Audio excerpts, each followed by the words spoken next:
నమస్తే, welcome to YK TV prime time debate. Tamil Nadu రాజకీయ చరిత్రలో నూతన శకానికి తెరతీసిన జోసెఫ్ విజయ్ పాలన 100 రోజులు పూర్తయింది. దశాబ్దాలుగా రెండు ప్రధాన పార్టీల మధ్య నడిచిన రాజకీయాన్ని మార్చేస్తూ బాధ్యతలు చేపట్టిన విజయ్ తొలి 100 రోజుల్లోనే యావత్ దేశం దృష్టిని ఆకర్షించారు. అధికారంలోకి వచ్చిన వెంటనే ప్రజలకిచ్చిన హామీలపై దృష్టి పెట్టిన సీఎం విజయ్ ప్రతి 2 నెలలకు 200 యూనిట్ల ఉచిత విద్యుత్, మహిళల రక్షణ కోసం ప్రత్యేకంగా సింగపన్ టాస్క్ ఫోర్స్ ఏర్పాటు, అలాగే విద్యా సంస్థలు, ఆలయాల సమీపంలో ఉన్న 717 టాస్మాక్ మద్యం దుకాణాల మూసివేత వంటి కీలక ఫైళ్లపై తొలి రోజే సంతకాలు చేశారు. అలాగే రైతన్నల సంక్షేమం కోసం 6,000 కోట్ల వరకు పంట రుణాలను మాఫీ చేయడంతో పాటు సన్నకారు రైతులకు పెద్దపీట వేశారు. అంతేకాకుండా ప్రభుత్వ ఆసుపత్రుల్లో జన్మించే శిశువులకు బంగారు ఉంగరం అందించే తాయ్ మామన్ తంగ మోతిరం పథకం, వివాహ కానుక బంగారు నాణం, పట్టుచీర పథకాలని ప్రవేశపెట్టారు. యువత నైపుణ్యాభివృద్ధికి, విద్యార్థులకు ల్యాప్టాప్లు, సైకిళ్ల పంపిణీకి పెద్ద ఎత్తున నిధులు కేటాయించారు. అంతేకాదు వెట్రి తమిళనాడు ఇన్వెస్టర్స్ కాంక్లేవ్ ద్వారా ఏకంగా 1,00,000 కోట్ల రూపాయలకు పైగా పెట్టుబడులను ఆకర్షించి సక్సెస్ సాధించారు. అయితే ద్రావిడ పార్టీల 70 ఏళ్ల ఆధిక్యతకు తెరదించుతూ అధికారంలోకి వచ్చిన జోసెఫ్ విజయ్ సర్కార్కు మెజార్టీ లేకపోవడం పెద్ద సమస్య. మిత్రపక్షాల ఒత్తిళ్లకు తలొగ్గుతున్నారనే విమర్శలు వస్తున్నాయి. తాజాగా తమిళనాడు బీజేపీ మాజీ అధ్యక్షుడు అన్నామలై చేసిన ఆరోపణల కలకలం రేపాయి. కొందరు మంత్రులు కమిషన్ను డిమాండ్ చేస్తున్నారని ఆరోపించిన అన్నామలై అందుకు సంబంధించిన ఆడియో రికార్డులు తన దగ్గరున్నాయని చెప్పారు. ముఖ్యమంత్రి విజయ్ అవినీతికి వ్యతిరేకంగా స్పష్టమైన వైఖరితో ఉన్న కొందరు మంత్రుల వ్యవహార శైలి అందుకు విరుద్ధంగా ఉందని ఆరోపించారు. విజయ్ ప్రభుత్వం అధికారంలోకి వచ్చిన కొద్ది కాలానికే అవినీతి ఆరోపణలు రావడం రాజకీయంగా ప్రాధాన్యం సంతరించుకుంది. టెండర్లు, కాంట్రాక్టుల విషయంలో మంత్రులు నిజంగా కమిషన్లు అడిగారా లేదా అన్నది ఇప్పుడు చర్చనీయాంశంగా మారింది. ఇక ఇవాల్టి డిబేట్లో మనతో పాటు జాయిన్ అయ్యారు డాక్టర్ శ్రీనివాస్ గారు, ఏఐసిసి యువజన కాంగ్రెస్ కార్యదర్శి, అలాగే కాకు మల్లికార్జున యాదవ్ గారు, ఎన్టీఆర్ జిల్లా టీడీపీ బీసీసీఎల్ మాజీ అధ్యక్షులు, సాగర్ రెడ్డి మురిగంటి గారు, TBJP Telangana BJP state council member. అందరికీ నమస్కారం సార్. అలాగే గఫూర్ గారు కూడా జాయిన్ అయ్యారు, సీనియర్ పొలిటీషియన్, మాజీ ఎమ్మెల్యే. శ్రీనివాస్ గారు, మల్లికార్జున యాదవ్ గారు, సాగర్ రెడ్డి గారు, గఫూర్ గారు, అందరికీ గుడ్ ఈవినింగ్ అండి. గుడ్ ఈవినింగ్ అండి నరేష్. ముందుగా గఫూర్ గారు మీతో స్టార్ట్ చేయొచ్చా? సీనియర్ ఎమ్మెల్యే కాబట్టి మీతో స్టార్ట్ చేద్దాం. సీనియర్ పొలిటీషియన్ గఫూర్ గారు, విజయ్ 100 రోజుల పాలన పూర్తి చేసుకున్నారు అంటే తమిళ రాజకీయాల్లో ఒక కొత్త శకానికి నాంది పలుకుతూ అక్కడ ఉన్నటువంటి రాజకీయాలు ఎన్నో ఏళ్లుగా వేళ్ళూనుకున్నటువంటి అన్నా డిఎంకే పార్టీలను కూలదోసి ఒక కొత్త శకం, నవశకాన్ని ప్రారంభిస్తా అంటూ వచ్చారు విజయ్. ఈ 100 రోజుల పాలనకు సంబంధించి మీరేమనుకుంటున్నారు సార్?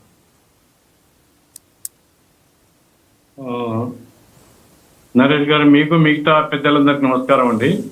నమస్తే సార్. ఇప్పుడు 100 రోజులు అనేటువంటివి ఏ ప్రభుత్వానికైనా చాలా తక్కువ పీరియడ్ అది. ఎందుకంటే కొత్త ప్రభుత్వము ఒక పెద్ద రాష్ట్రంలో అధికారంలోకి వచ్చారు. మేమంతా ఆయన విజయవంతం కావాలని కోరుకుంటున్నాం. నూతన ప్రయోగం అది. ఎందుకంటే సాంప్రదాయ పార్టీని కాదని ప్రజలు ఏరి కోరి ఆయనకు ఓట్లు వేశారు. బలమైన పార్టీ నిర్మాణం లేకపోయినా ప్రజలు అభిమానించి ఓటేశారు. అభిమానాన్ని నిలుపుకోవడం కోసం ఆయన ప్రయత్నం చేస్తున్నాడని నేను అనుకుంటున్నాను. ఎందుకంటే ఇంతవరకు ఆయన మీద మంత్రుల మీద ఈ అన్నామలై చెప్పిన అన్నామలై ఆయన కేంద్రాన్ని గురించి చెప్తే బాగుంటది. ఆయన బీజేపీ నాయకుడిగా ఉండి కేంద్రంలో అవినీతి నిండా మునిగి ఉంటే దాని గురించి మాట్లాడుకుంటా తమిళనాడులో ఉండేటువంటి టీవీకే పార్టీ గురించి మాట్లాడతారు. కాబట్టి విజయ్ మీద అవినీతి ఆరోపణలు లేవు. గల అన్నామలై చెప్పిన మంత్రులు అన్నాడు తప్ప ముఖ్యమంత్రి మీద అనలేదు. ఆయన నిజాయితీగా ఉన్నాడు, సిన్సియర్ గానే తను ఏదో ప్రజలకు చేయాలనేటువంటి ప్రయత్నంలో ఉన్నాడు. అందుకోసమే విద్యార్థులకు ప్రోటీన్ ఫుడ్ ఇవ్వాలనేటువంటి ఒక ప్రయత్నం చేయడం జరిగింది. అట్లాగే చిన్న విషయమే కావచ్చు, దేవాలయాల దగ్గర, బళ్ళ దగ్గర దగ్గరలో ఉండేటువంటి ఈ మద్యం షాపులన్నింటినీ మూయించేసినాడు. 700 పైచిలకు. ఆ తర్వాత ఏంటంటే ఒక ప్రయత్నం జరుగుతుంది రాష్ట్ర ఆర్థిక వ్యవస్థను బాగు చేయడానికి కానీ వనరుల సమీకరణ. 3 నెలల్లో వనరుల సమీకరణ జరగదండి ఏ ప్రభుత్వానికి కూడా. విజయ్కే కాదు, ఏ ప్రభుత్వానికి కూడా 3 నెలల్లో ఏం అద్భుతాలు జరుగుతాయా? జరగవు కదా. ఏమైనప్పటికీ ఒక కొత్త ప్రయోగం, ఆయనలో స్పిరిట్ ఉంది. ఇప్పుడు జంజీ ఆందోళన జరిగితే పర్సనల్ గా పాల్గొనడం అనేటువంటిది ముఖ్యమంత్రిగా చిన్న విషయం కాదు కదా. వాళ్ళకి సంఘీభావం వ్యక్తం చేయడం, సో ఆ స్పిరిట్ ఉంది ఆయనలో. ప్రజల కోసం ఏదో చేయాలి, ప్రజల కోసం మంచి పరిపాలన ఇవ్వాలి అనేటువంటి స్పిరిట్ ఉంది. ఒక సంవత్సరం వెయిట్ చేస్తే తప్ప మనకి ఇంకా ఆయన యొక్క పరిపాలన తీరుతెన్నులు గాని చెప్పేదానికి చేసేదానికి ఉండేటువంటి వ్యత్యాసం గాని మనకు అర్థం కాదు. అందుకోసం 100 రోజులు పూర్తి చేసుకోవడం మెజార్టీ లేదు, వాళ్ళకి మెజార్టీ లేదు, మిగతా పార్టీల యొక్క మద్దతు మీద ఆధారపడి ఉంది.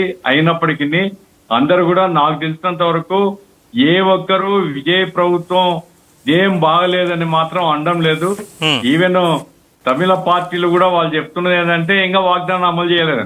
వాగ్దానం 3 నెలల్లో ఏ గవర్నమెంట్ అయినా ఏమి అక్షయ పాత్ర తీసుకుని వస్తారా 3 నెలల్లో అన్ని ఇచ్చేయడానికి? కాబట్టి we have to wait and see. ఒక కొత్త ప్రయోగం విజయవంతం కావాలని ఆశిద్దామా. Right right.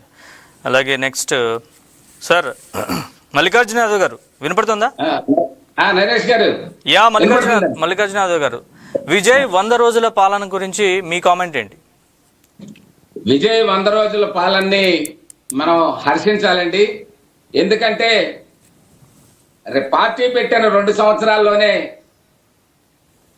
ఎంతో సాంప్రదాయంగా డిఎంకే అన్నా డిఎంకేల 70 సంవత్సరాల మోస రాజకీయాల నుండి ఒక ప్రత్యేకమైనటువంటి శైలిలో ధనాన్ని కోట్లాది రూపాయలు ఖర్చుతో కూడినటువంటి పరిస్థితి నుండి ₹1 కూడా ఖర్చు కాకుండా సామాన్యులకి గతంలో 1983లో డాక్టర్ నందమూరి తారక రామారావు గారు యువతకి, విద్యావంతులకి, డాక్టర్లు, ఇంజనీర్లు, లాయర్లని, అదే విధంగా బడుగు బలహీన వర్గాలందరినీ ఆ రోజు ఆయన ఎలా రాజకీయాల్లోకి తీసుకొచ్చి మంచి విజయాన్ని సాధించారో ఆ విధంగా విజయ్ గారు కూడా తమిళనాడు ఆ సాంప్రదాయ రాజకీయాలు డిఎంకే అన్నా డిఎంకే వాళ్ళ యొక్క దీన్ని కూకటి వేళ్లతో పెగిలించారు. అయితే వచ్చిన తర్వాత వారు ఇచ్చిన హామీలను ఎంత మాత్రం చేస్తారని తమిళనాడు రాష్ట్ర ప్రజలే కాకుండా దేశవ్యాప్తంగా ఉన్నటువంటి అన్ని రాజకీయ నాయకులు, విశ్లేషకులు అంతా కూడా తమిళనాడు వైపు చూశారు. వచ్చిన వెంటనే కూడా తన మార్కుని చూపించుకుంటూ టాస్మాక్ ద్వారా మద్యం దుకాణాలని వెంటనే గుడులు, బడులు, దేవాలయాలు, పిల్లలకి దగ్గరలో ఉండేటువంటి వాటిని వెంటనే మూయించటం. అదే విధంగా మీరు అన్నట్లు తాయి మామంతంగా మధురం పథకం కింద హాస్పిటల్లో జన్మించేటువంటి నవజాత శిశువులకే ఇస్తానని ఒక 560 కోట్లు నిన్న బడ్జెట్ లో చూపించారు. అదే విధంగా విద్యా సంస్థల్లో ఈ దేవాలయాలు వీటికి 717 కోట్ల రూపాయలు వాటికి చూపించారు.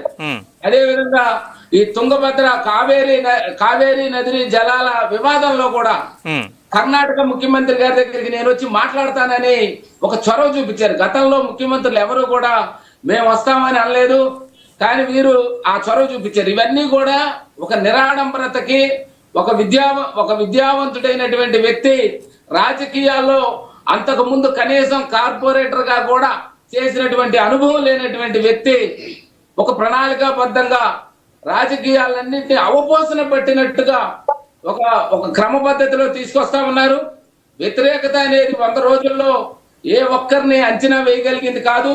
తను వచ్చిన దగ్గర నుంచి కూడా ఒక మాటలు తక్కువగా మాట్లాడుతూ పని ఎక్కువగా చేస్తూ ఆ రాష్ట్ర ప్రజల యొక్క కొంత మన్నలను కూడా పొందుతా ఉన్నాడు. విజయ్ పాలనలో తను ఇచ్చినటువంటి హామీలన్నింటినీ కూడా వచ్చిన వెంటనే సామాన్యులకు ఎమ్మెల్యేలు ఇవ్వడం, మినిస్టర్లు ఇవ్వడం, అదే విధంగా అనుకున్నటువంటి పథకాలను కూడా త్వరితగతిన వాటిని పురోగతిలోకి తీసుకురావడం, ఇవన్నీ కూడా హర్షించదగ్గ విషయాలండి నరేష్ గారు.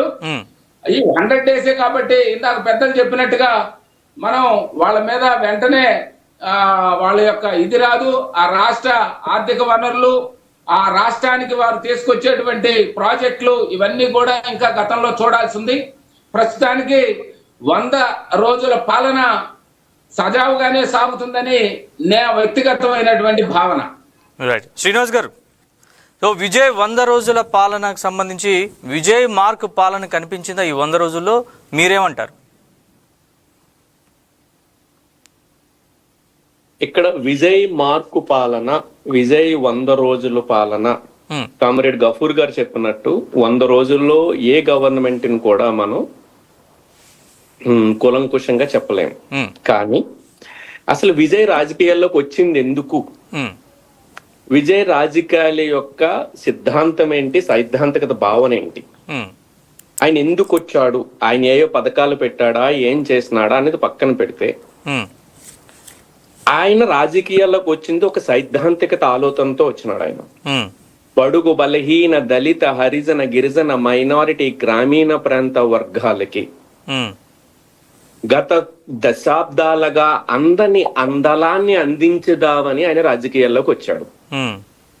అందుకోసం ఆయన చేసినటువంటి చర్యలేంటి, ఆయన వేదన పడ్డాడు, ఒక సామాన్యుడుగా వాదించాడు, ఒక నాయకుడుగా వాదన పడ్డి వాటిల్ని ఒక భావజాలంగా మార్చుకొని రాజకీయాల్లోకి వచ్చి అధికారంలోకి వచ్చి రాజకీయ నాయకుడిగా వాగ్దానాలు ఇచ్చి ఒక ముఖ్యమంత్రిగా ఆ వాగ్దానాలని చట్ట రూపంలో మార్చి పాలసీలుగా మార్చి ప్రజలకు తీసుకెళ్తున్నాడు. ఇది 100% ట్రాన్స్పరెన్సీతో జరుగుతున్నది.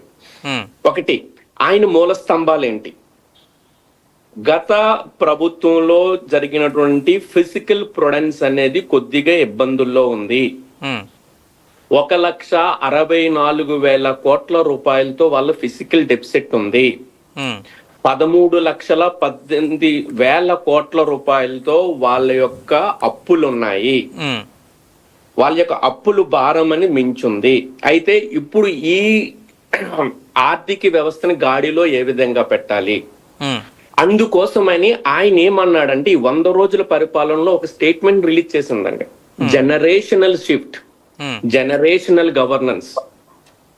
అంటే ఏ వర్గాలు అయితే ఇన్నాళ్ళు ఆర్థిక అందలాలకి అందనంత దూరంలో ఉందో వాటిని దగ్గర పెట్టడం కోసం ఆయన తీసుకున్న నిర్ణయాలేంటి, అందుకోసం ఈ గవర్నమెంట్ 100% ఈ 100 రోజుల్లో తనదైన మార్కునేసుకుంది.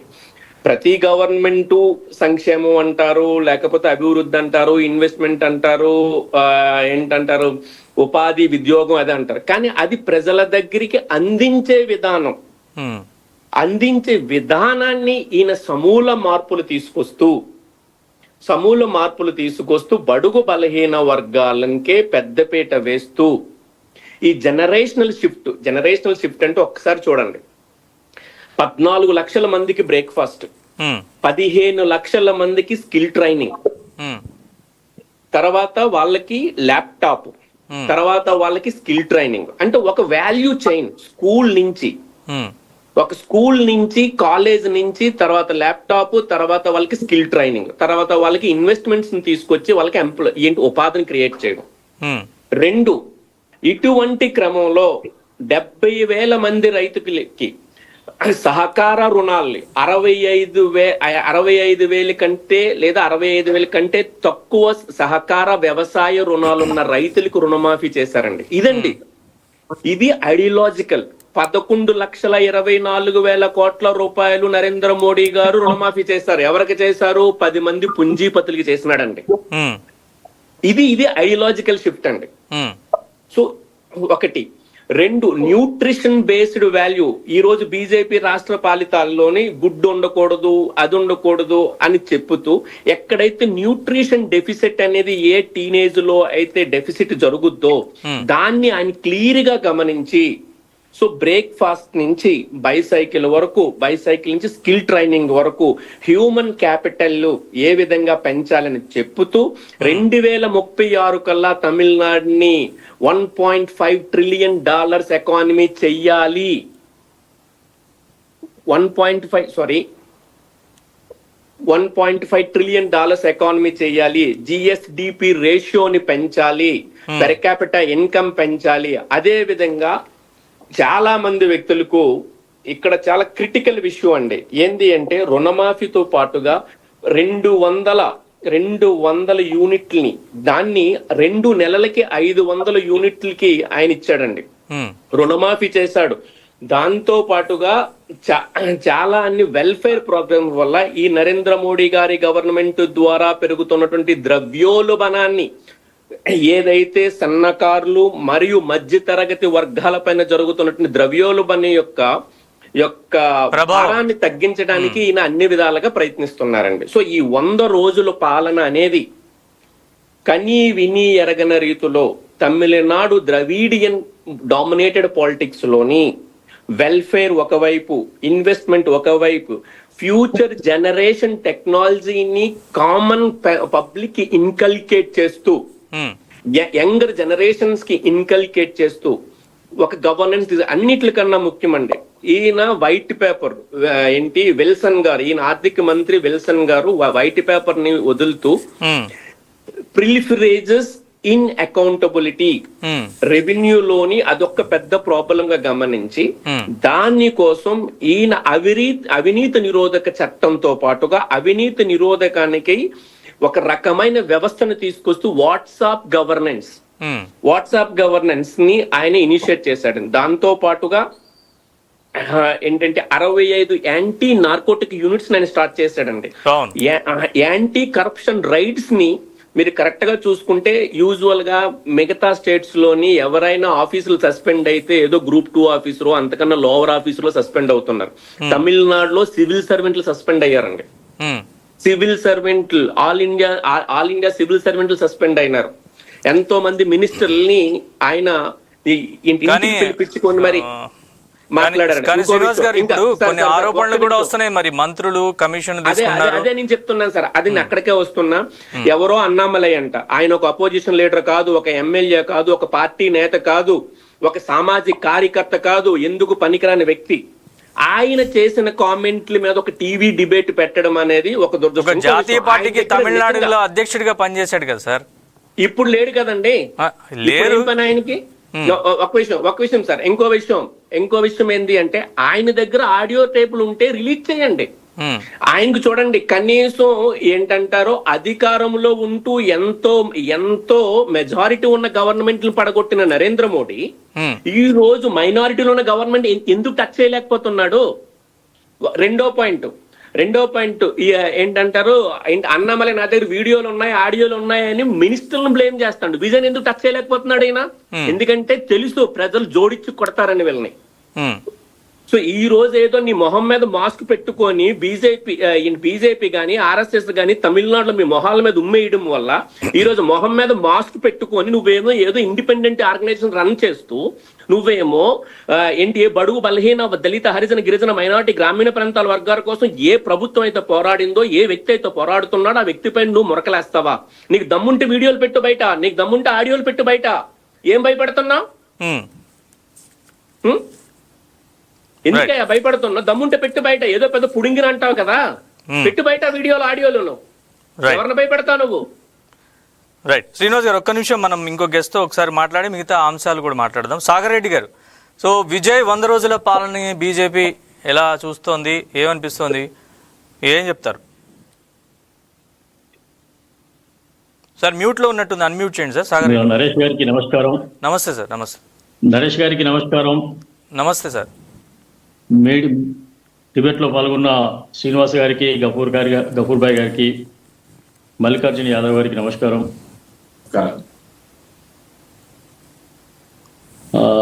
ఈ డిబేట్ లో 100 రోజుల మన విజయ్ గారి యొక్క పరిపాలన విషయంలో చర్చకు రావాలి అని అనుకున్నప్పుడు 100 రోజులలో మీరు అన్నట్టుగా గఫూర్ భాయ్ అన్న, శ్రీనివాస్ గారు అన్న, మల్లికార్జున అన్న కానీ ఎవరన్నా ఏ అన్న చెప్పినా కానీ 100 రోజుల్లో రిజల్ట్ రావడం అనేది అది సమంజసమైనటువంటిది కాదు, సమర్థనీయమైనటువంటిది కూడా కాదు. ఎందుకంటే ఒకసారి గతంలో ఉన్నటువంటి ప్రభుత్వాలు ఒక ప్రభుత్వం పోతే ఇంకొక ప్రభుత్వంగా మార్చుకుంటూ ఉన్నటువంటి వాళ్ళు మాత్రమే ఆ 2 పార్టీల యొక్క ఆధ్వర్యంలో పల్లె ఆ తమిళనాడు యొక్క రాజకీయాలన్నింటినీ కూడా జరిగినవన్నీ మనం అందరం చూసినాం. గత డిబేట్లలో కూడా విజయ్ గారు పార్టీ పెట్టక ముందు నుంచి మొదలుకుంటే మొన్న ముఖ్యమంత్రి అయిన తర్వాత ఇప్పుడు కూడా వారి చర్చల్లో నేను దాదాపు ఒక 10-12 డిబేట్లలో మన వైకే ఛానల్ ద్వారా నేను పాల్గొనడం జరిగింది. ఆయన యొక్క పార్టీ పెట్టక ముందు ఏమనుకున్నాం, పార్టీ పెడతాడా పెట్టడా అనేటువంటి ఒక డైన్మాలో ఉన్నాం. పార్టీ పెట్టిన తర్వాత ప్రభుత్వం వస్తుందా రాదా అనేటువంటి చర్చ కూడా జరిగింది.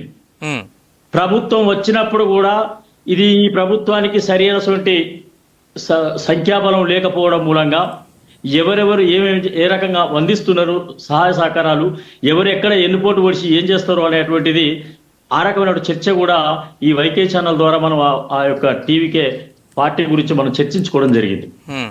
ఇప్పుడు సమర్థనీయంగా 100 రోజుల పరిపాలన చేసింది కాబట్టి ఆయనను మనం ఎక్కడ కూడా ఇప్పుడే తప్పుపట్టేది లేదు. ఆయన ఆలోచన విధానాలతో ఒక సామాన్యుని యొక్క అభివృద్ధి చేయాలనేటువంటి దృక్పథంతో ఆయన రావడం జరుగుతుంది కొన్ని స్కీములలో. కానీ ఆయనకు ఏ స్కీమ్ ఆలోచిస్తున్నాడో రాష్ట్ర బడ్జెట్ను దృష్టిలో పెట్టుకున్నప్పుడు రెవెన్యూ సరిగ్గా లేనప్పుడు ఇబ్బందులు పడే అవకాశం మాత్రం తప్పకుండా ఉంటాయని చెప్పి నేను ఈ సందర్భంగా తెలియజేస్తున్నాను. రెండవ అంశం, ప్రజలకు ఏదైతే సంక్షేమ ఫలాలను అందించాలనేటువంటి ప్రయత్నంలో భాగంగా ఆ రాష్ట్ర రెవెన్యూ ఒక్కటే సరిపోదు. కేంద్ర ప్రభుత్వం పార్టీలు ఏదున్నా ఆ కేంద్ర ప్రభుత్వంతో యొక్క సఖ్యతతోటి తప్పకుండా ఆ రాష్ట్రాన్ని అభివృద్ధి చేసే దిశలో తీసుకెళ్లాలని చెప్పి మనం కూడా ఆకాంక్షిస్తాం. ఎందుకంటే ఆ ప్రజలు కూడా బాగుపడాలి, ప్రజానికానికి కూడా జరగాలని ఆకాంక్షించేదానిలో మనందరం ఉంటాం. కేంద్రంతో సఖ్యతగానే ఉన్నట్టు స్కీములు ఏవైతే ఉండేవో 100 రోజుల్లో చిన్న వాటి తీసుకోవడం జరుగుతుంది. ఆయన మద్య నిషేధం 2015లో ఒక మిత్రుడు పెరుమాళ్ అనే ఒక వ్యక్తి ట్యాంక్ పై ఎక్కి ఆమరణ దీక్ష చేస్తూ అక్కడికి వెళ్ళి కింద పడి చనిపోయి అతని యొక్క ఆశయం ఏదైతే ఉందో ఆ చిన్న పాయింట్ ని తీసుకున్నాడు అతను. అంటే ఏ పుణ్యక్షేత్రాలు ఉన్నాయో, ఏ పవిత్ర క్షేత్రాలకు దూరంగా ఒక 100 మీటర్లు 200 మీటర్ల దూరంగా ఈ యొక్క మద్యపాన దుకాణాలు ఉండాలనేటువంటి ఆయన యొక్క ఆలోచన విధానాన్ని పుణికిపుచ్చుకొని అది సరి అయిన నిర్ణయం అని చెప్పి దాన్ని సుమారు 750 షాపులను కూడా లైసెన్సులను క్యాన్సిల్ చేసి ఆ యొక్క విద్యా విధానాలను కానీ పవిత్ర స్థలాలను కానీ పరిరక్షించే భాగంలో ఒక మంచి అడుగు చేసే ఒక తెలివినట్టు మంచిది. కానీ ఈ రోజుల్లో నేను తప్పుగా భావించదు, ప్రతి రాష్ట్రంలో కూడా రెవెన్యూ కోసం అనేక రకాలైనటువంటి అడ్డదారులు దొక్కేటువంటి పరిస్థితుల్లో ఉన్నాయి. అందులో మద్యపానాల దుకాణాలు కూడా ఒక రకంగా చెప్పాలంటే ప్రజలకు ఇబ్బందికరం, కానీ ప్రభుత్వాలకు అది లేకపోతే కూడా ఇబ్బందికరం. కానీ కొన్ని పరిపాలనలు ఉన్నాయి కాబట్టి అధిగమించడం ఎట్లా అనేది అరేంజ్ చేస్తారు. అక్కడ కొంచెం నియంత్రిస్తున్నారు అంతే కదా, నియంత్రిస్తున్నారు, మొత్తంగా తీసేయట్లేదు కదా. కొంచెం ఇప్పటి వరకు అయితే ఆయన కొన్ని పవిత్ర క్షేత్రాలకు లేకపోతే పాఠశాలలకి ఉన్నటువంటి దాన్ని మాత్రమే నియంత్రిస్తున్నాడు. కొంతమంది మహిళలకు కూడా సంపూర్ణ మద్యపానం కూడా చేయాలనేటువంటి ఒక డిమాండ్ కూడా ఆ రాష్ట్రంలో ఉంది, సంపూర్ణ మద్యపానం కూడా చేయాలని. కానీ భారతదేశంలో ఇప్పటి వరకు సంపూర్ణ మద్యపానాన్ని చేసినటువంటి ఏకైక వ్యక్తి ఎన్టీ రామారావు గారు అని చెప్పి సందర్భంగా నేను తెలియజేస్తున్నాను.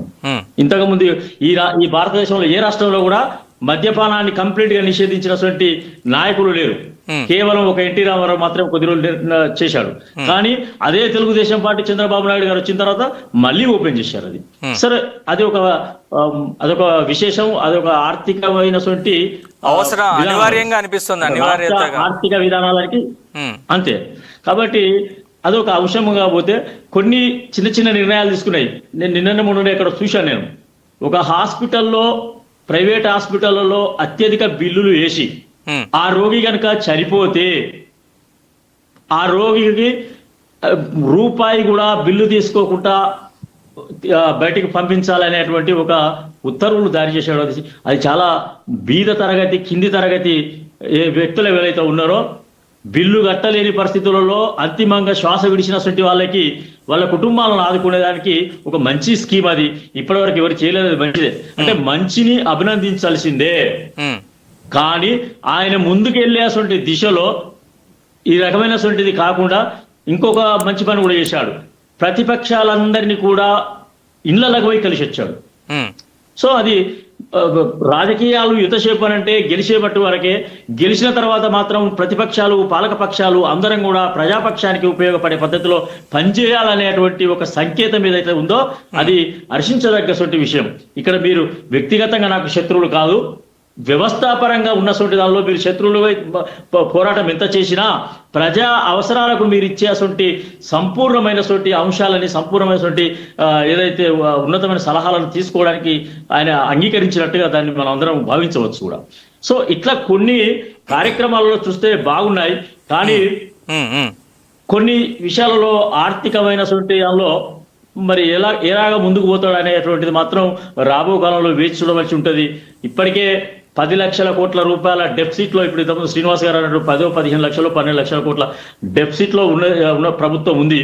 దాన్ని అధిగమించడానికి వారు ఏ రకమైనటువంటి అక్కడ ఉన్నటువంటి అభివృద్ధిని చేస్తాడా, ఉత్పత్తులను సాధిస్తాడా, అక్కడ ఉన్నటువంటి రైతాంగం ద్వారానా, లేకపోతే ఏ రకమైనటువంటి ఆ యొక్క రెవెన్యూ లోటును పూర్తి చేసేటువంటి దిశలో తీసుకెళ్తాడో ఇంకా కొద్ది రోజులు వేచి చూడవలసిన అవసరం ఉంది. ఇంతకన్నా ముఖ్యమైన విషయం ఏంటంటే ఏ రాష్ట్రంలో లేనంత పార్టీలను పడగొట్టేటువంటి పద్ధతి ఆ రాష్ట్రంలో ఉంటుంది, ఏ రాష్ట్రంలో కూడా అంతగానో ఉండదు. కాబట్టి దాన్ని కూడా తట్టుకొని ఆయన ముందుకెళ్తాడా మరి ఏంది అనేది మాత్రం రాబో కాలంలో వేచి చూడవలసిన అవసరం ఉంటుందని చెప్పి ఈ సందర్భంగానే తెలియజేస్తున్నాం. రైట్. గఫూర్ గారు, విజయ్ సర్కార్ బాలారిష్టాల్ని అధిగమించినట్లేనా? అంటే హామీలు నెరవేరుస్తూ పాలన పరుగులు పెట్టిస్తున్నారు అనుకోవచ్చా, లేదా ఏదైనా తప్పటడుగులు వేస్తున్నారు అనుకోవచ్చు ఎక్కడైనా? నరేష్ గారు బాలారిష్టాల్ని ఎదుర్కొని అధిగమించినట్లే అని నేను అనుకుంటున్నానండి. ఎందుకంటే అసలు ఈ గవర్నమెంట్ నిలబడుతుందా లేదా, అసలు ఏర్పాటు అవుతుందా లేదా. ఎందుకంటే మన డిఎంకే ఏఐడిఎంకే రెండు కలవాలి, రెండు శత్రువులుగా ఉండేవాళ్ళు ఈ రెండు పార్టీలు కలిసి గవర్నమెంట్ ఏర్పాటు చేయాలనేటువంటి ప్రయత్నం కూడా జరిగింది. విజయ్ అసలు రాకూడదు, ఎటువంటి పరిస్థితిలో ఇతన్ని ముఖ్యమంత్రి కానివ్వకూడదు అనేటువంటి ప్రయత్నం జరిగింది. వీటన్నిటినీ ఆయన ఎదుర్కోగలిగాడు. ఆ తర్వాత ప్రభుత్వం సార్ ఎవరు ఇప్పుడు ఏ అనుభవం లేకుండా ముఖ్యమంత్రిగా అయినాడు ఆయన. ఈ వ్యవస్థ ఎట్లాంటిదంటే అడుగడుగున కుట్రలు కుతంత్రాలు, అడుగడుగున ఆయన్ను ఏదో పద్ధతిలో ట్రాక్ లోకి లాగాలనేటువంటి శక్తులు చాలా ఉంటాయి. అటువంటి శక్తుల్ని అధిగమించి తట్టుకొని తను అనుకున్న పద్ధతిలో ఒక నూతన ప్రభుత్వం, ఒక నూతన విధానం తీసుకుని రావాలనేటువంటిది ఒక సీరియస్ ఎఫర్ట్. అది ఇది తీగ మీద నడికేది, అదేం మామూలు విషయం కాదు. అయితే కొన్ని లక్షణాలు తమిళనాడుకు ప్రత్యేకంగా కలిసి వచ్చే లక్షణాలు ఏమిటంటే, తమిళనాడు యొక్క ట్యాక్స్ స్పేర్ అండి, అది ఏదైతే పరిధి ఉందో మన ఆంధ్ర రాష్ట్రం తెలంగాణ రాష్ట్రం కంటే చాలా ఎక్కువ. ఇండస్ట్రియలైజేషన్ లో కూడా ఈవెన్ కర్ణాటక కంటే కూడా తమిళనాడు ఇండస్ట్రియలైజేషన్ పార్ట్ ఎక్కువ. ఇండస్ట్రియలైజేషన్ ఎక్కడైతే జరుగుతుందో ట్యాక్స్ కు అవకాశాలు ఉంటాయి రాబట్టుకోవడానికి. ఎవేజన్ ఏదైనా ఉంటే అంటే ఎగ్గొట్టడము లేదా ఈ స్వాహా చేసేటువంటి పద్ధతులు ఏమంటే వాటన్నిటిని కనుక ఫిల్టర్ చేయగలిగితే, వాటన్నింటిని బంద్ చేయగలిగితే ఆదాయం పెరుగుతుంది, సందేహం లేదు. అదేం చిన్నవారి విషయం కాదు. ఎందుకంటే పారిశ్రామికవేత్తలు ఏ పార్టీ అయినా కానీ అందరూ ఏదో పద్ధతిలో దొంగతనం చేసేటువంటి వాళ్ళే. వాళ్ళందరినీ ఎదుర్కొని చేయగలిగితే 13 లక్షల అప్పు అనేటువంటిది తమిళనాడుకు పెద్ద భారం కాదని సరి చేసుకోవచ్చు. అట్లాగే రాష్ట్రంలో అభివృద్ధి సంక్షేమం, సంక్షేమానికి నిధులు కావాలి, అభివృద్ధి అయితేనే నిధులు వస్తాయి, నిధులు వస్తే సంక్షేమం చేయొచ్చు. ఇవి బ్యాలెన్స్ చేసుకునేటువంటి పద్ధతిలో ప్రభుత్వం జాగ్రత్తగా ప్లాన్ చేసుకోవాలా. దానికి తగిన టీంని ఏర్పాటు చేయాలా. ఏ ఒక్క వ్యక్తి కూడా విజయ్ గారు ఆయన నిజాయితీపరుడు కావచ్చు, నేనేం కాదన్ను, ఆయనకు చాలా ఔన్నత్య భావాలు ఉండొచ్చు. కానీ ఒక టీం కనుక సహకరించకపోతే ఈ వ్యవస్థ ఈ రాష్ట్రాన్ని అతనొక్కరేం చేయలేడు. కాబట్టి ఒక మంచి టీంని ఏర్పాటు చేసుకుని, నాకు తెలిసి అధికారులు కూడా మంచి అధికారుల్ని సెలెక్ట్ చేసుకున్నారని, ఆ అవినీతి మరక ఉండేటువంటి అధికారుల్ని పక్కకు తోసేసి ఆయన వాళ్ళని పక్కన పెట్టేసి మంచి టీంని ఏర్పాటు చేసుకుని విన్నాను నేను. ఎందుకంటే ప్రత్యక్ష అనుభవం నాకు అక్కడ ఏం జరుగుతుందో తెలియకపోయినా ఓ మంచి టీమే అధికారులు ఉంది. అట్లాగే మంత్రివర్గంలో కూడా ఇప్పుడు మన ఎవరు బీజేపీ అన్నామలై గారు ఆయన ఆరోపణ చేసి ఉండవచ్చు, తప్ప ఒప్ప తర్వాత సంగతి. అటువంటి ఆరోపణకు కూడా స్కోప్ లేకుండా చూడాల్సినటువంటి అవసరం విజయ్ గారి మీద ఉంది. కాబట్టి team of ministers, team of officers ను జాగ్రత్తగా పెట్టుకొని ఫండ్ కలెక్షన్ అంటే ట్యాక్సెస్ ద్వారా వచ్చేటువంటి రెవెన్యూ. ఉమ్, ఈయన బీజేపీ పట్ల నాకు రాజకీయంగా భిన్నాభిప్రాయం ఉంది, బీజేపీతో వ్యతిరేకం అని చెప్పిన వ్యక్తి ప్రధానమంత్రితో కలిశాడు. మంచి లక్షణం అది, పోవాలి. ఎందుకంటే ఆఫ్టర్ ఆల్ ఎవరు ప్రధానమంత్రి అయినా ఈ దేశంలో మరి అందరి దేశం ఇది కాబట్టి మన రాష్ట్రానికి ఏమేం కావాలని అడగాలి. కాబట్టి విజయ్ గారు ఆ పద్ధతిలో కేంద్రంతో కూడా టైఅప్ చేసుకుని నిధులు రాబట్టుకోవడం, రాష్ట్రంలో పన్నులు పెంచుకునేటువంటి మార్గం, వనరులను సమీకరించుకునే మార్గం, పిల్ఫరేస్ లేకుండా కనుక చేసుకోగలిగితే నిధుల కొరత లేదు, మంచి రాష్ట్రం, ఆదాయ వనరుల రాష్ట్రం, సంక్షేమానికి కూడా పేదరికం చాలా ఉంటుందండి. మనం చెన్నై సిటీలో పోతే చెన్నైలో మురికివాడలని చాలా పేదరికం ఉంది. వాళ్ళందరినీ, ఎందుకంటే వాళ్ళందరూ ఈయన కోసం పని కట్టుకొని పట్టుదలతో ఓటేసి గెలిపించారు. స్టాలిన్ ఓడిపోవడం చిన్న విషయం కాదు, స్టాలిన్ ముఖ్యమంత్రిని ఓడించారు. అంత నమ్మకం ఈయన మీద పెట్టుకొని ఆ ప్రజలంతా ఉన్నారు. కాబట్టి వాళ్లకు కేవలం మాటలు కాదు, ఆచరణలో వాళ్ళ జీవన ప్రమాణాలు పెంచాలి.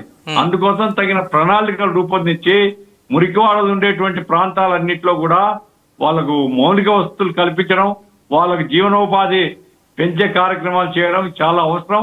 ఆ రకంగా ఏంటంటే చాలా కష్టపడాల్సినటువంటి పరిస్థితి ఉంటుంది. పెద్ద రాష్ట్రము, అగ్రికల్చర్ డెవలప్ కావాలా, ఇండస్ట్రియలైజేషన్ ఉంది, బాగానే ఉంది.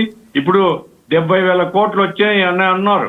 ఈ 3 నెలల్లో కొత్త ప్రాజెక్టులు వస్తాయి, తమిళనాడుకు వస్తాయి. ఎందుకంటే 1,00,000 కోట్లని కూడా కొన్ని చోట్ల 1,00,000 కోట్లని కూడా ఇన్వెస్టర్స్ కాంక్లేవ్ లో 1,00,000 కోట్లు వాళ్ళు ఇచ్చేసారని కూడా వస్తుంది. అదే, అందుకోసమే నా పాయింట్ ఏంటంటే జాగ్రత్తగా ప్లాన్ చేసుకుంటే ఒక మోడల్ గవర్నమెంట్ సౌత్ ఇండియాలో ఒక మోడల్ గవర్నమెంట్ గా చేసేందుకు అన్ని అవకాశాలు ఉన్నాయి. బికాస్ ఆయన కమిట్మెంట్ ఉంది. ఆయన సినిమాలు వదులుకొని ఆదాయం వదులుకొని వచ్చినవాడు, ఇప్పుడు కూడా క్యారియర్ తీసుకుని ఆఫీస్కి పోతున్నాడు ఆయన. కాబట్టి ఒక మోడల్ ఎగ్జాంపులరీ గవర్నమెంట్ గా తమిళనాడులో డెవలప్ చేస్తే అది మిగతా రాష్ట్రాలు కూడా ఆదర్శం అవుతుంది. ఆ రకంగా చేయాలని మనం కోరుకుందాం. అన్ని ఆటంకాలని అధిగమించే గవర్నమెంట్ పోతుంది అనేది నేను భావిస్తున్నాను. ఒక 1 year తర్వాత రివ్యూ చేస్తే ఈ గవర్నమెంట్ లో బలహీనతలు ఏమున్నాయి, బలాలు ఏమున్నాయి, ఈ గవర్నమెంట్ ఎట్లా పోతే మంచిదని మనం చెప్పొచ్చు. రైట్. మల్లికార్జున యాదవ్ గారు, విజయ్ రాజకీయంగా అంటే రాజకీయాలకు కొత్త కావచ్చు కానీ చాలా మెచ్యూర్డ్ గా ఆయన ఉంటున్నారు విజయ్ అనేది చాలా మంది చెప్తున్నమాట. ఎట్లా చూస్తారు దీన్ని? విజయ్ గారు మెచ్యూర్డ్ గా ఉన్నప్పటికీ కూడా ఆయన నాకు పెరియార్ రామస్వామి, అన్నాదురై, కామరాజ్ గారు నాకు ఆదర్శ నాయకులు, వారి అడుగుజాడల్లో ఉంటానన్న దాన్ని ఆ రాష్ట్ర ప్రజలు నమ్మారు. వెంటనే అధికారంలోకి వచ్చిన వెంటనే ఇతను పర్సనల్ జాతకాలు సిద్ధాంతాలు చూసే వ్యక్తిని ప్రధానమైనటువంటి స్థానంలో కూర్చోబెట్టిన వెంటనే ఒక విధమైన వ్యతిరేకత రావడం, వారిని తప్పించటం. ఇవాళ ఢిల్లీలో కూడా ఆయన జననాయకన్ సినిమా ప్రొడ్యూసర్ కి ఒక బాధ్యతలు అప్పచెప్పడం అంటే మీరు అన్నట్టు అన్నామలై విమర్శలను కూడా ఆయన తీసుకోవాలి. ఎందుకంటే ఆయన ఒక కష్టపడి ఒక విధానంతో కరుడు కట్టిన డిఎంకే, అన్నా డిఎంకే ఒక అన్ని రకాల బలమైనటువంటి వాళ్ళని ఒక ఆదర్శవంతంగా రూపాయి ఖర్చు లేకుండా సామాన్యులకు కూడా అవకాశం కల్పించి తమిళనాడు శాసనసభలో కూర్చోబెట్టగలిగాడు. వాళ్ళందరూ కూడా ఉన్నారు. ఇవాళ ఈయన ఉన్నంత నిబద్ధతగా, ఈయన ఉన్నంత నిజాయితీగా ఆ వెనకాల ఉన్నటువంటి టీమును కూడా కాపాడుకోవాల్సిన బాధ్యత విజయ్ గారి మీద ఉంది. అన్నామలై గారు సంధించిన అస్త్రాలను కూడా ఒక ఛాలెంజ్ గా తీసుకొని అతను ఇది ఒక అంటే స్టార్టింగే కాబట్టి అదే విధంగా ఒక పక్క నిర్మాణాత్మకంగా అభివృద్ధి పనులు కానీ భావజాలాలకు వెళ్లకుండా ప్రతిపక్షాలని, పాలక పక్షాలని, ఆ అవసరమైనటువంటి కేంద్ర ప్రభుత్వంలోని ముఖ్య నాయకుల్ని కానివ్వండి, పొరుగు రాష్ట్రాల్లో ఉండేటువంటి నాయకులతో సత్సంబంధాలు పెంచుకోవడం కానివ్వండి, ఇవన్నీ అతనిలో ఉన్నటువంటి మంచి ఆలోచనలే. అయితే వీటన్నిటిని కూడా మీకు ఏ నమ్మకంతో అయితే ఇప్పుడు ఆ రాష్ట్ర ప్రజలు కూడా పూర్తి మెజార్టీని ఇచ్చి ఆయన కూర్చోబెట్టలా. ఇవాళ అతి కష్టం మీద మీరు అన్నట్టు బాలారిష్టాలని అధిగమించారు. అధిగమించిన వెంటనే కూడా తను బాధ్యతగా ఎంత సౌమ్యంగా తక్కువగా మాట్లాడుతూ పరిపాలనలో తన మార్కుని కనబరుస్తా ఉన్నారు. అట్ ద సేమ్ టైం ఇప్పుడు ఉన్నటువంటి ఆర్థిక వనరుల్ని, ఇచ్చిన హామీల అమలు, ఇంకా కత్తి మీద సాములాగా ఆయనకు ముందు పరీక్షలు ఉన్నాయి. ఇందాక మన పెద్దలు చెప్పినట్టుగా మనం ఇంకొక సంవత్సరం రోజులు చూస్తే అప్పుడు ఆ రాష్ట్రంలోని డిఎంకే, అన్నా డిఎంకే, బీజేపీలు వీళ్ళందరి యొక్క వాళ్ళు కూడా వెయిట్ చేస్తున్నారు. ఇతను ఏం చేస్తున్నారు ఇప్పుడు చూశారు. విమర్శలు అన్నామలై గారు చేశారు. వీళ్ళ విమర్శలు ఇంకా జనాలు స్వీకరించట్లా డిఎంకే వాళ్ళకి. ఇంకా ఒక సంవత్సరం పోతే గాని వీటన్నిటికీ వీళ్ళు బడ్జెట్ లో కేటాయించినవి కానీ అది ఇంటికి 5 మేకలు ఇస్తానన్నాడు. ప్రతి హాస్పిటల్లో, ప్రైవేట్ హాస్పిటల్లో చనిపోయిన వాళ్ళకి బిల్లు కట్టకుండా మీరు డిశ్చార్జ్ చేసుకోవచ్చు అన్న మాట హర్షించదగ్గ విషయం.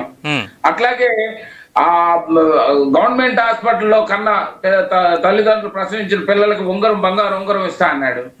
అదే విధంగా 8 గ్రాములు అంటే 1 కాసు బంగారం వివాహం చేసుకునే వాళ్ళకి ఇస్తానని కేటాయించారు. ఇవన్నీ ఇంప్లిమెంటేషన్ లో అది సాధ్యాసాధ్యాలను కూడా చూడాల్సిన అవసరం ఉంది. అయితే ఏదేమైనప్పటికి కూడా ఈ 100 రోజుల పాలనలో విజయ్ గారు తన మార్కును చూయించుకోగలిగారు. కొంత కుటిల రాజకీయాల నుండి కూడా ఛేదించగలిగారు. ఒక ఎడ్జ్లో వెళ్తున్నారనే మనం ఈ సందర్భంగా వారిని ఇచ్చేయాలి. అట్ ద సేమ్ టైం వారు ఇచ్చినటువంటి అంశాలతో పాటు ఆర్థిక పరమైనటువంటి పారిశ్రామికమైనటువంటి అభివృద్ధిని కూడా మన ఈ దక్షిణాది రాష్ట్రాలన్నింటిలో కూడా తమిళనాడు అది ముందు భాగంలో ఫస్ట్ నుంచి కూడా ఉంది. వీటన్నిటి మీద కూడా ఇక చర్చలు మొదలవుతాయి. వాటన్నిటిని కూడా ఎదుర్కోవాల్సినటువంటి అవసరం విజయ్ గారికి ఉంది. ఇది ఒక్కసారిగా కాకుండా రిపీట్ గా మళ్ళీ విజయ్ గారి అధికారంలోకి రాగలిగినప్పుడే, ఆ విధంగా ఆ రాష్ట్ర ప్రజలు మన్నలను పొందగలిగినప్పుడే వారు నిజమైనటువంటి పాలనని అచీవ్ అయ్యారని మనం మార్కులు వేయాల్సి ఉంటుంది. రైట్. శ్రీనివాస్ గారు, విజయ్ ఇందాక మల్లికార్జున యాదవ్ గారిని అడిగినట్లుగా విజయ్ చాలా మెచ్యూర్డ్గా ఉంటున్నారు. అలాగే కేంద్రంతో కూడా చాలా సత్సంబంధాలు నేర్పుతున్నారు. అంటే ప్రధాని కలవడం కావచ్చు, లేదా నిధుల విషయంలో కావచ్చు, లేదా సమస్యల్ని కేంద్రం దృష్టికి తీసుకురావడం కావచ్చు, చాలా పరిపక్వతతో వ్యవహరిస్తున్నారు. సో ఇలాంటి ఇంతకుముందు కూడా అంటే గతంలో చూసాం మనం తమిళనాడులో ఎట్లాంటి రాజకీయాలు ఉండేవి అనేవి. కానీ ఇప్పుడు అవన్నీ విజయ్ టైంలో అవన్నీ కనిపించడం లేదు. ఏం చెప్తారు?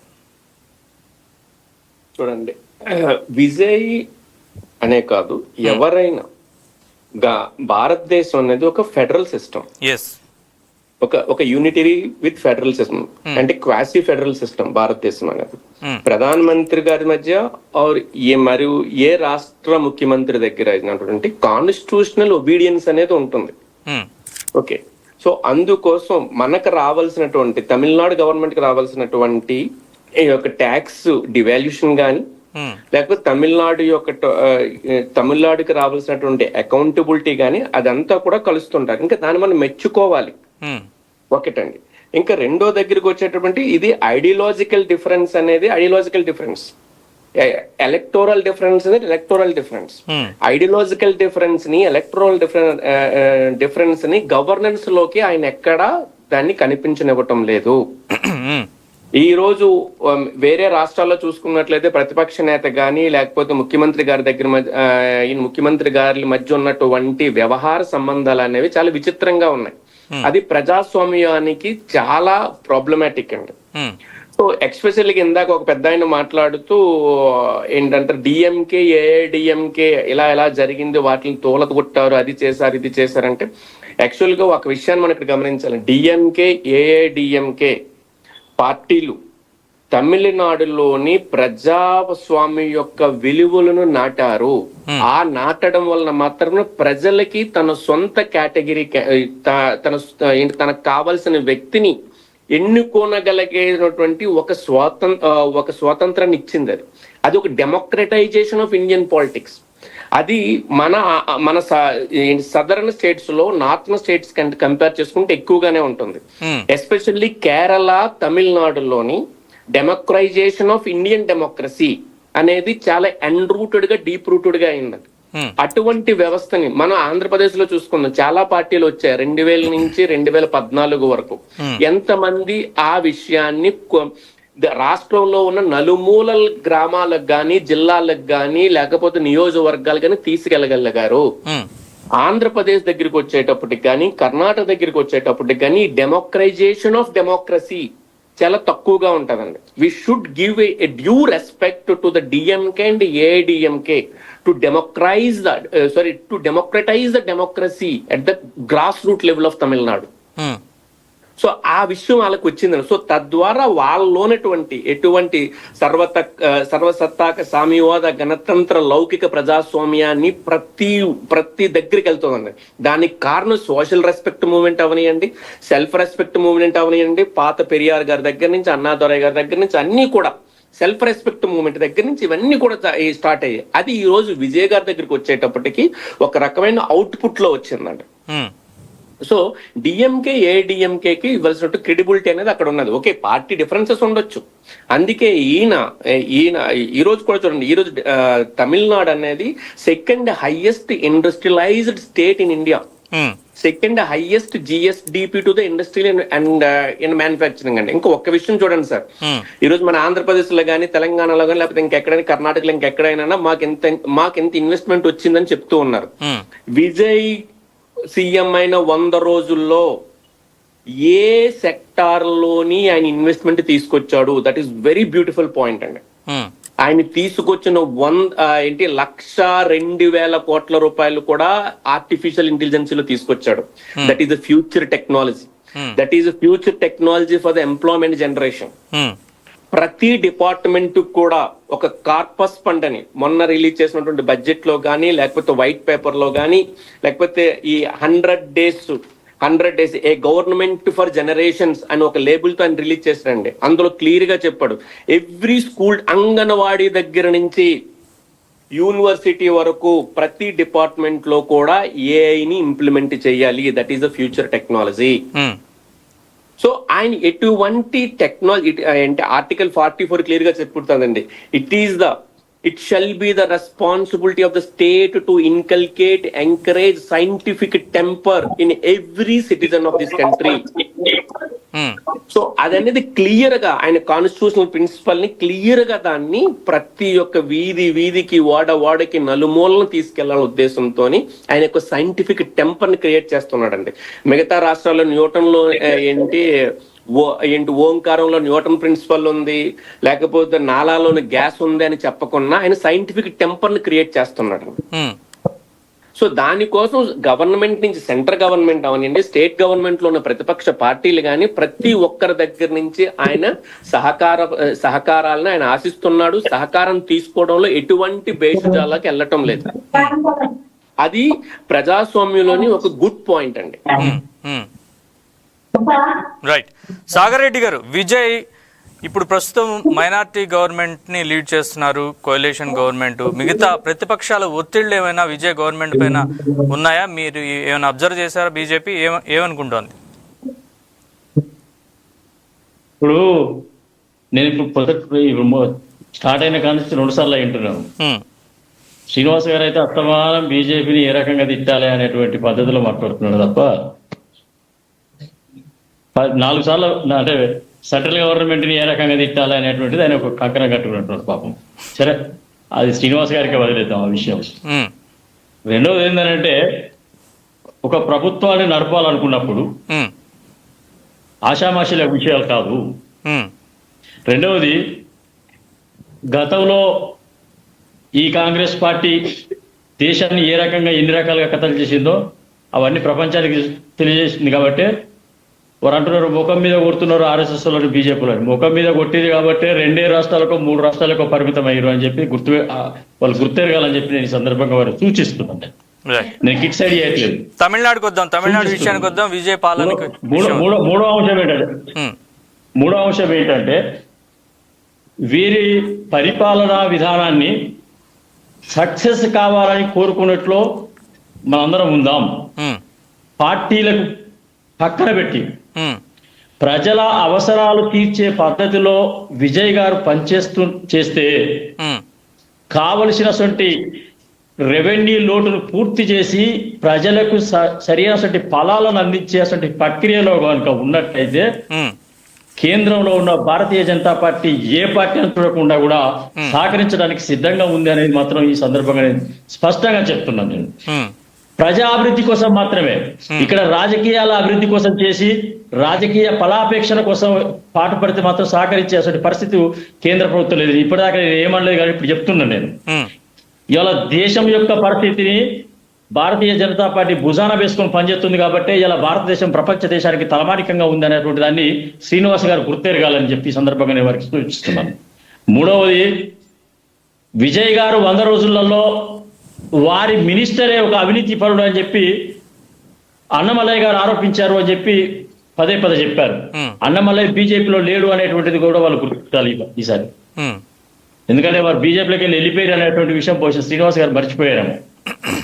సో ఇట్లా అంటే ఒక పార్టీని బదనం చేసే పద్ధతి పక్కకు పెట్టి ప్రజా అభివృద్ధి కోసం పనిచేసేటువంటి భాగస్వామ్యంలో ఉన్నటువంటి ఇప్పుడున్న విజయ్ గారి పార్టీని కూడా మధ్యంతరంలో ఎలక్షన్లు అయిన తర్వాత ముఖ్యమంత్రి సీట్లు ఎక్కేటువంటి దిశలో వారికి ఈ కాంగ్రెస్ పార్టీ ఇట్లా సహకరించేటువంటి పని అంతకుముందు అదే పార్టీ మీద వ్యతిరేకంగా పోటీ చేసారు కూడా వీళ్ళు.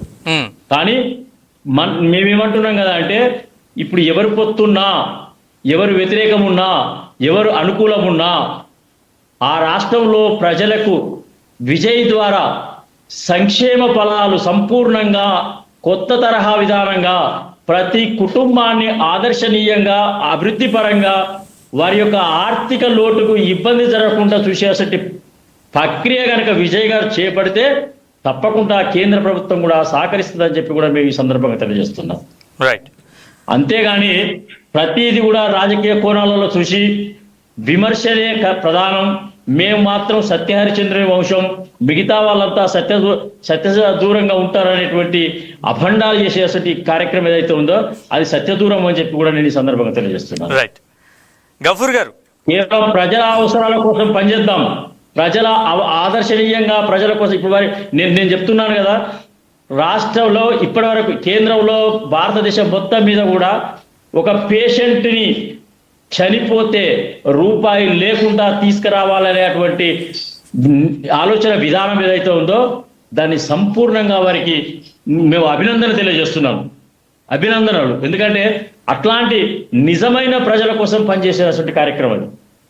ఎందుకంటే హాస్పిటళ్లలో ఎంతో మందిని ఎన్నో రకాలుగా ఇబ్బంది పడుతున్నటువంటి వాళ్ళ కోసం మేము కూడా చాలా మందికి ఫోన్లు చేసి ఫీజు తగ్గించడానికి, లేకపోతే వాళ్ళ యొక్క ఏదైతే వైద్య పరీక్షలు ఉన్నాయో కొంచెం మెరుగైన వైద్యాలు అందించాలని చెప్పి గఫూర్ బాయ్ అసలు వాళ్ళు కావచ్చు, ఎమ్మెల్యేలు కావచ్చు, ఎంపీలు కావచ్చు, ఎవరైనా కానీ ఫోన్ వస్తే గ్యారెంటీగా వాళ్ళందరికీ మనం పనిచేస్తూ ఉంటాం. కానీ ఈ రోజుల్లో హాస్పిటల్ అన్ని కూడా వ్యాపార విధానంగా నిలిచిపోయినాయి.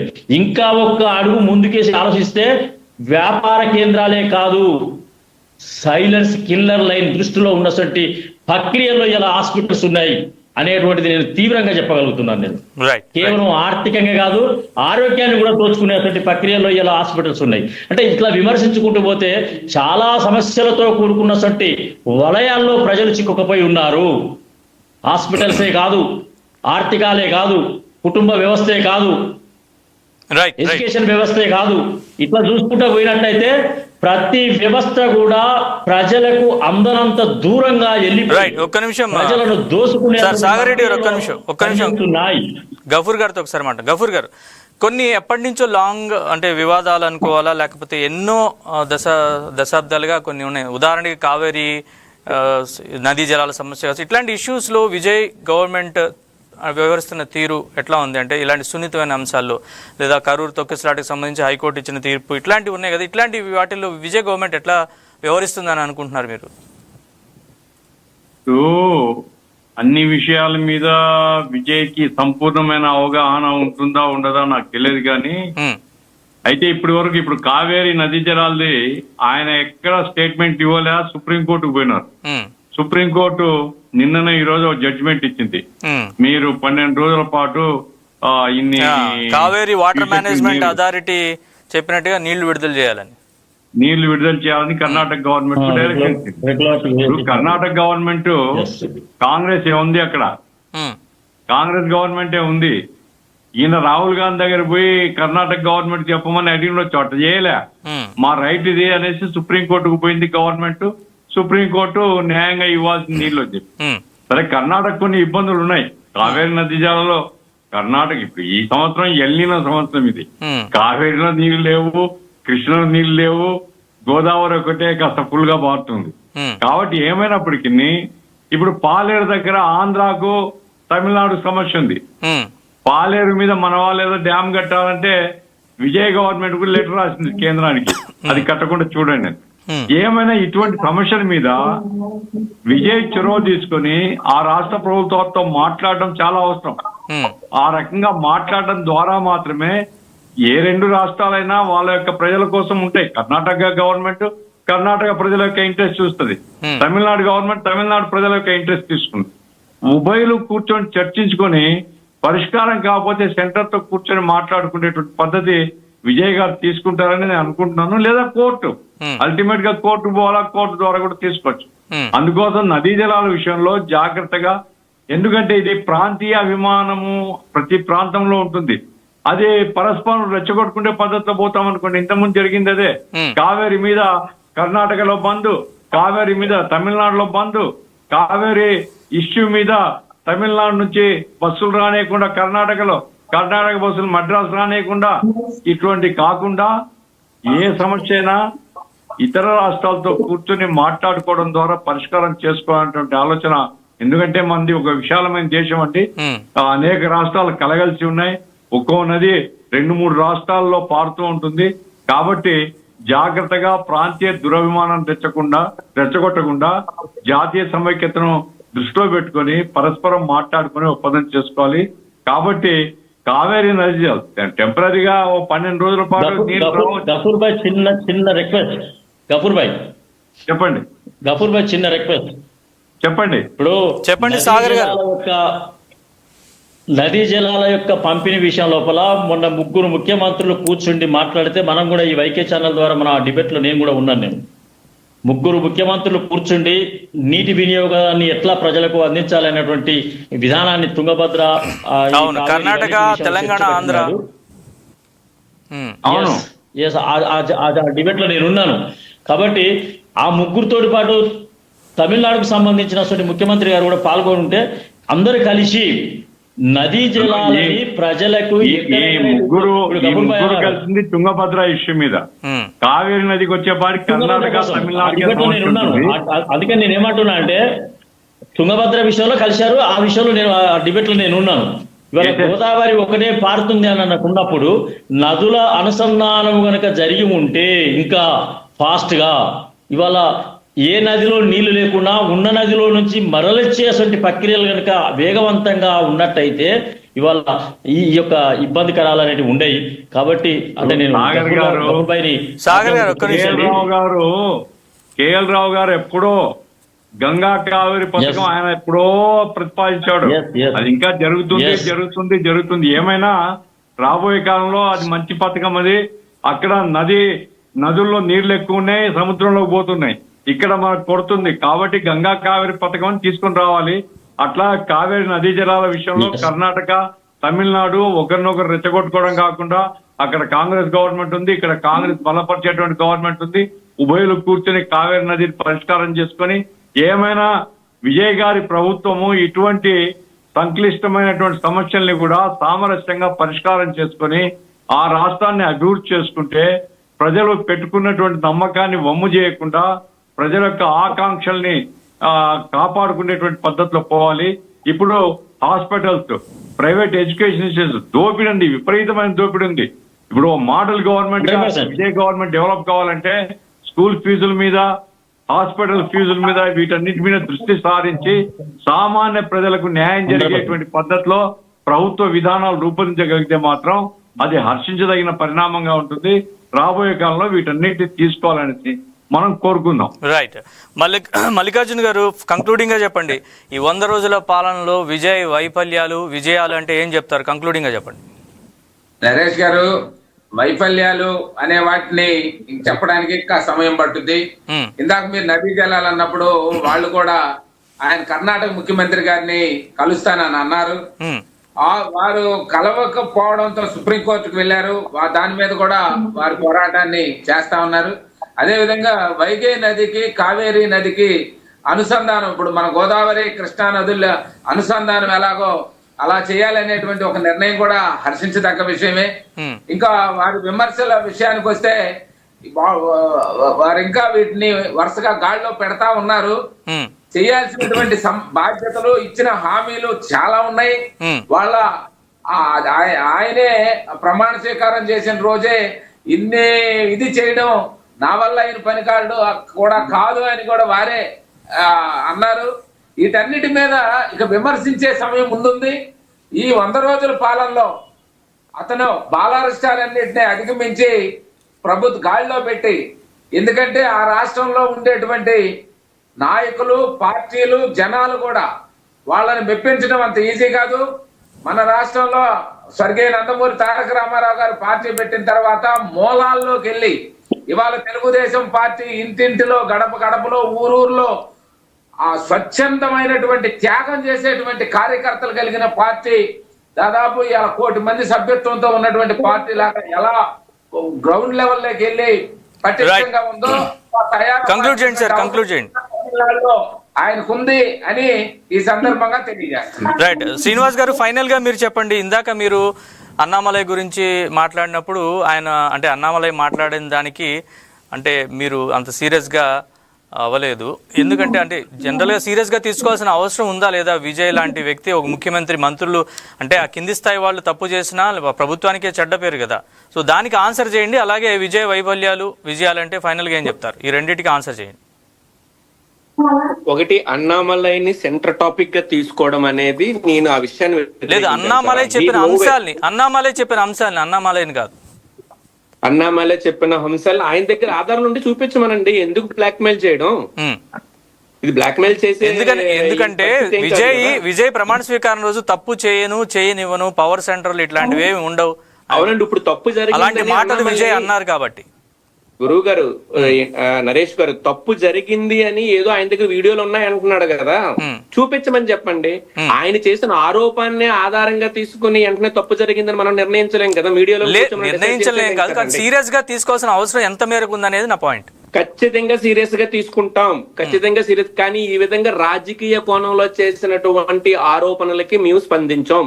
ఒకటి. రెండోది, గత 100 రోజుల్లో ఏ గవర్నమెంట్ చేయని ఒక్క సంక్షేమము, వృద్ధి, అభివృద్ధే కాదండి. ఇక్కడ ఏమనంటే మనకి సంక్షేమం, అభివృద్ధి అంటారు, ఇక్కడ వృద్ధి కూడా జరుగుతుంది. వృద్ధి అనేది ఇంతవరకు రాష్ట్రంలో జరిగినటువంటి ఇన్వెస్ట్మెంట్ ని డిఫరెంట్ సెక్టార్ లో తీసుకొచ్చి ఒక ఫ్యూచర్ జనరేషన్ యొక్క టెక్నాలజీ బేస్డ్ డ్రివెన్ ఎకానమీగా మార్చి ఎంప్లాయ్మెంట్ ఆపర్చునిటీస్ ని, విద్య, వైద్యం, వ్యవసాయం, ఆరోగ్యం, ప్రతిదీ కూడా ప్రతి సెక్టార్ ను కూడా ముందుకు తీసుకెళ్తుంది 100 రోజుల్లోని. పెద్ద గఫూర్ గారు చెప్పినట్టు, సాగర్ రెడ్డి గారు చెప్తున్నట్టు, అదే విధంగా టీడీపీ సెల్ మాజీ అధ్యక్షులు మల్లికార్జున యాదవ్ గారు చెప్తున్నట్టు ఇంకా మనకు చాలా టైం ఉంది. ఇంకా ప్రతిపక్షాలకు గానీ ఇంకా వెట్లకి ఇంకా చాలా టైం ఉంది. ఈ యొక్క ప్రభుత్వంలోని వైఫల్యాలని శ్రీనివాస్ గారు ఫైనల్ గా 1 వర్డ్ లో ఏం చెప్తారంటే, విజయ్ సినిమా హీరో కాబట్టి 100 రోజుల్ని మనం జనరల్ గా సినిమా లాంగ్వేజ్ లో చెప్పాలంటే సూపర్ హిట్ అనో ఏదో చెప్తాం, బ్లాక్ బస్టర్ అని ఏదో అంటాం. మీరేం చెప్తారు ఫైనల్ గా? సరే, క్వశ్చన్ ఎవరికి? మీకే శ్రీనివాస్ గారు. మీకే. ఓ సారీ, నేను మాట్లాడుతున్నప్పుడు వినిపించలేదండి నాకు, అందుకోసం. సార్, ఇది 110 super bumper hit sir. Right, thank you very much Srinivas గారు, గఫూర్ గారు, సాగర్ రెడ్డి గారు, అలాగే మల్లికార్జున యాదవ్ గారు ఇవాళ డిబేట్ లో జాయిన్ అయినందుకు. ఇది ఇవాళ డిబేట్. మరో అంశంతో మళ్ళీ కలుద్దాం. చూస్తూనే ఉండండి YK TV.